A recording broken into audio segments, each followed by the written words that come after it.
Everyone, so we have another lesson today. We're continuing with measurement and we're still looking at circles. Today our objectives are defining a sector, so you're going to find out what a sector is, and also how to find the area of a sector. So a sector is really part of a circle, so we're looking at circles today.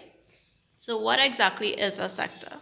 Here we have two diagrams which represent sectors, and you all notice I drew the full circle this time, okay? So let's look at the definition. A circular sector or circle sector is a portion or part of a circle enclosed by two radii, so that's the plural of radius, and an arc. So here in these two diagrams, we have two different sectors.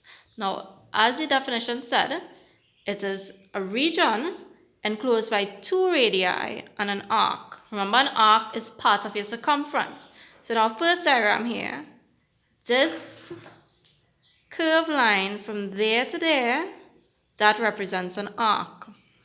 Now you'll see in the circle center right there. And any straight line that goes from the circle center to the circle circumference is a radius. So here we have one radius, here we have another. So this shaded region here represents a sector. Similarly, in our second diagram, you'll see in the circle center, right? So this would be a radius, this would be another radius, and of course, the curved length here would be an arc. So that is what a sector looks like.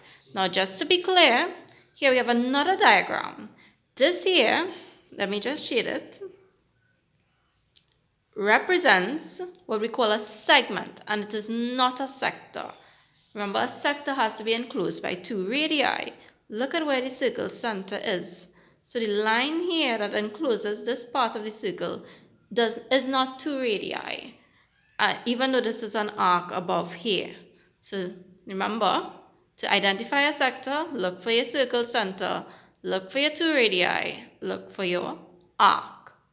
So moving right into the lesson, we're going to look at how to find the area of a sector. So the area of a sector the formula is very similar to arc length. Here I drew a sector, and I didn't draw the full circle this time, but you all are seeing the circle center, two radii, and our general angle in the middle there, theta. Now, to find the area of a sector, the formula goes like this. It is a fraction of the circle represented by your sector multiplied by the formula for area of a circle. So just like with arc length, the angle in the middle of the sector, theta, represents that part out of a full circle. A full circle would be 360 degrees. So the fraction of a circle represented here would be theta all over 360 degrees.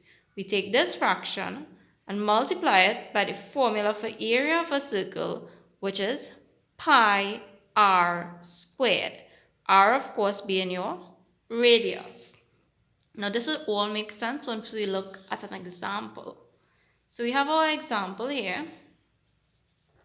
Here we have a sector drawn, and the radius is 7 centimeters, whereas theta, or the angle on the inside, 60 degrees. So the area of the sector, theta all over 360 by pi r squared. In place of theta, we put in 60 degrees, and all over 360. Pi is, of course, 22 over 7. R squared means R multiplied by R. So that's 7 by 7. And all whole numbers will put over 1. Now, last lesson, I showed you all how to cancel to arrive at your answer. Because the numbers are bigger and some of you all are having problems with canceling, I'm showing you all a different way. Instead of canceling, use your calculator, multiply all the numbers on top. You'd get 64,680. All over, what you get when you multiply the numbers below, 2,520. Using your calculator, dividing them both, your final answer to one decimal place, make sure you approximate correctly, 25.7 centimeters squared.